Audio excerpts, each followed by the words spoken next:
Hello, good day mga kayamers. Kamusta po ang lahat? Alright, so mga kayamers, kung makikita nyo, iba yung motor ang nasa harap niya ngayon. Okay? So ito yung ating Honda Click 125i.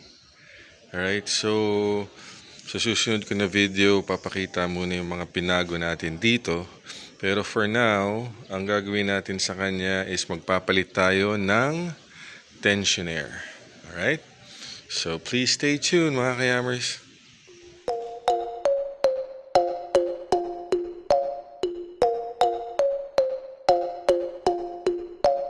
Alright, so mga kayamers, no, magpapalit tayo ngayon ng tensioner. Ito nabili natin. Alright, so makikita nyo, meron naman to online or pwede rin kayong bumili sa mga motorcycle shop. So nabili ko to sa motorcycle shop, no. So almost all naman ng mga Honda motorcycle, yung mga scooters or underbone, halos pare-pareho lang naman yung tensioner nila. Pero again, kung tatanungin nyo, yung sa Honda Click natin, pwede dito yung pang XRM 125 at yung Beat. Okay, so kung bibili kayo sa mga motorcycle shop, ask nyo na lang, okay, or dalhin nyo yung original nyo. Alright, so ngayon again, magpapalit tayo sa kadahilanan na may naririnig na tayo parang click click click, no. So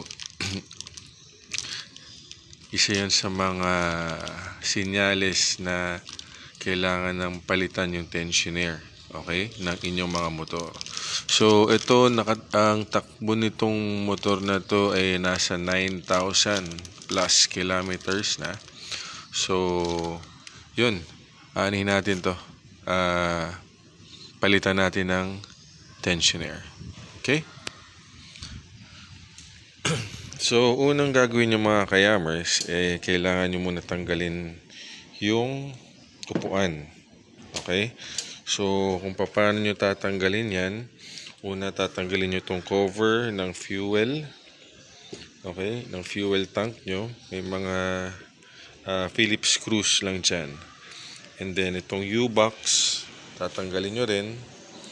May ano yan, may 10mm na mga bolts. Okay? So tatanggalin ko lang to para at least magkaroon tayo ng access doon sa loob ng makita natin yung ating tensioner. Okay, so yan mga kayamers, no, ito tatanggalin muna natin to, ito, tsaka ito at ito. Okay, so apat na Phillips screws lang yan. Alright? Alright, so yan mga kayamers, no, na tanggalan natin yung mga screws. So ganyan makikita nyo. Alright, so make sure lang yung mga screws, okay, itago nyo at check nyo kung saan yung dapat na screws na mga tinanggal nyo, okay, para pag binalik nyo mamaya, saktong-sakto lang yung fit. Okay? Okay, so mga kayamers, yung susunod natin, itong mga bolts na to. Okay? So again, ito ay 10mm. So kailangan nyo dito ng 10mm na socket wrench. So meron pa dito. Yan. Tatlo yan. Okay, at yung isa ay nandito. So teka lang, tanggalin natin yung mga kalat.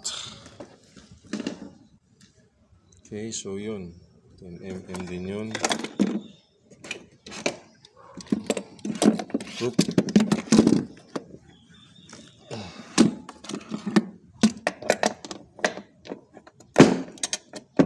Yan.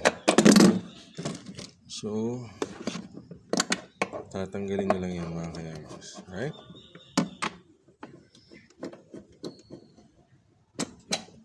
Okay, so tanggalin ko lang ito mga kayamers. Okay, so pag natanggal nyo na yung mga kayamers, yan, ito, tatanggalin nyo rin to dito. At itong parang pin lock. Okay? Ayan, kasi hindi nyo maangat yan kung hindi nyo tatanggalin to. Okay, so tatanggalin nyo lang yan gamit ang flat screw. Alright, so yan mga kayamers, no? Tanggalan natin yung upuan. So susunod natin tatanggalin ito. Kasi yun yung ating tensioner. Yun. Okay. So tanggalin lang natin to sa throttle body. Okay, and then usog lang natin ng konti para ma-access natin. Okay, yung sa tensioner. So pwede nyo tanggalin to, tsaka to. Right? And then itong mga bolts na to ng throttle body.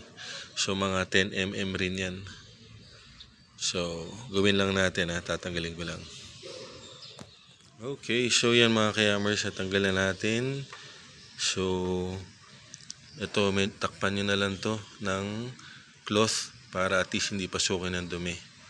Right, so iusog lang natin to dyan para at least ma-access natin yung ating tensioner na yun. Alright, so mga kayamers, no, before we proceed, okay, siguraduhin nyo lang nasa top dead center tong ating makina. Okay, so may makikita kayo dito yung parang dot. Okay, so dapat nakaturo yan dito. Okay, dito siya nakaturo. So ito yung sa atin, yan, nakaturo yan. Ewan kung makikita nyo. Okay, so yun, yung parang dot na yun. Okay, so yun mga kayamers. Yan. Right, so tatanggalin ko na yung ating tensioner. Tatanggalin ko na yun. Alright, so yan mga kayamers, no, 10mm to. Yan, and then ito rin yung sa gilid. Isang 10mm rin yan. So ito mga kayamers, tanggalin nyo, luwagan nyo muna. Okay, bago nyo tanggalin yung buong tensioner nyo, luwagan nyo muna to. Okay, kasi mahirap tanggalin yan. Okay, so ngayon tanggalin nyo na muna, luwagan nyo to, then tanggalin nyo na to. Okay? Okay, so yan mga kayamers, so natanggal na natin yung stock natin. Okay, yan. So make sure mga kayamers yan, pag nakita nyo dito, may color pink yan dito. So ito yung nasa harap So ang titingnan nyo kapag papalitan nyo ng aftermarket mga kayamers, itong hating to, ito hati to. Kasi sa likod wala tong hati So itong hating to, nakatutok yan kasi nakaganyan yan. So nakatutok yan pa harap. Okay, paharap. Ito yung sa likod. Okay, so kunin ko lang tong buksan ko na tong ating aftermarket na nabili.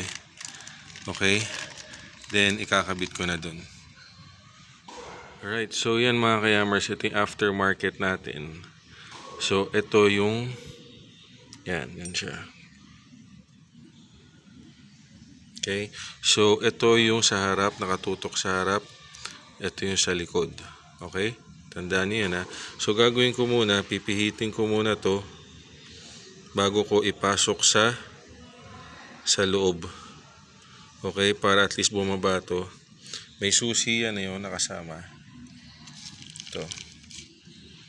Yan, may susi nakasama yan. So iikot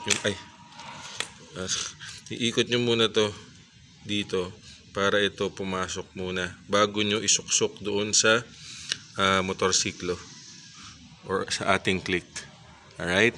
Okay, so yan mga kayamers, no, naisusi ko na, so medyo lumit na siya. So again, lalagay ko na to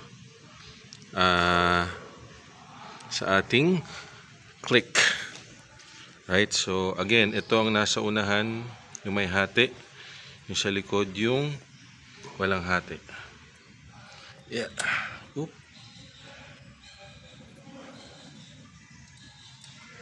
Okay.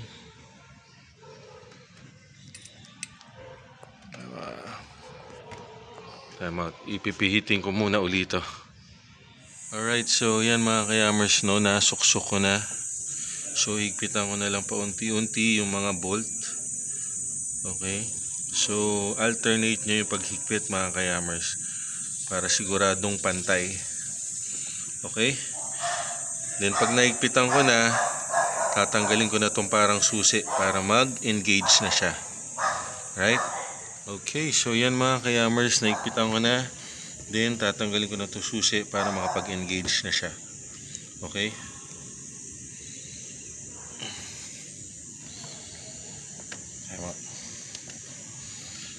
Kuha lang ang long nose. Alright, so yan, no? Tatanggalin ko na. Gamitan ko ng long nose.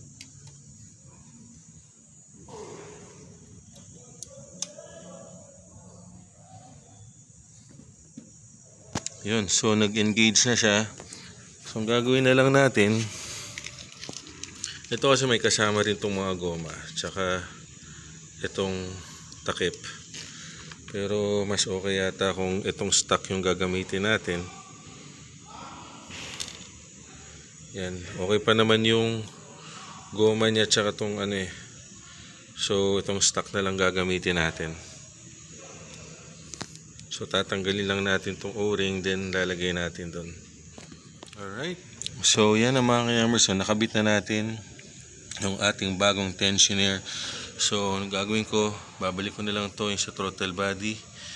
Then, sa start na natin. Alright? Alright, so yan mga kayamers. Nakaikabit na natin. So, ngayon habang nakaganyan pa, sa start na natin muna. Okay?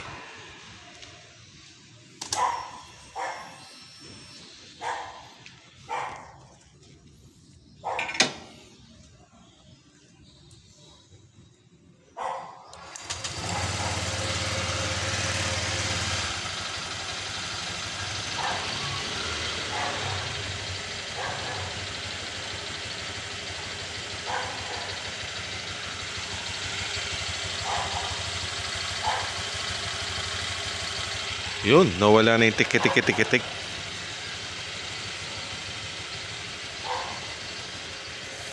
Alright.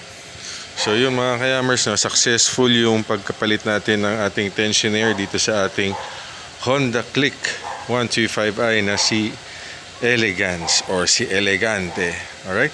So I hope you like the video mga kayamers at meron kayo natutunan. So please don't forget to share and subscribe. Thank you mga kayamers and peace out. Time staying strong, need to move on to be what I want. I'll keep dreaming on. Time staying strong, need to move on to be what I want. I'll keep dreaming on.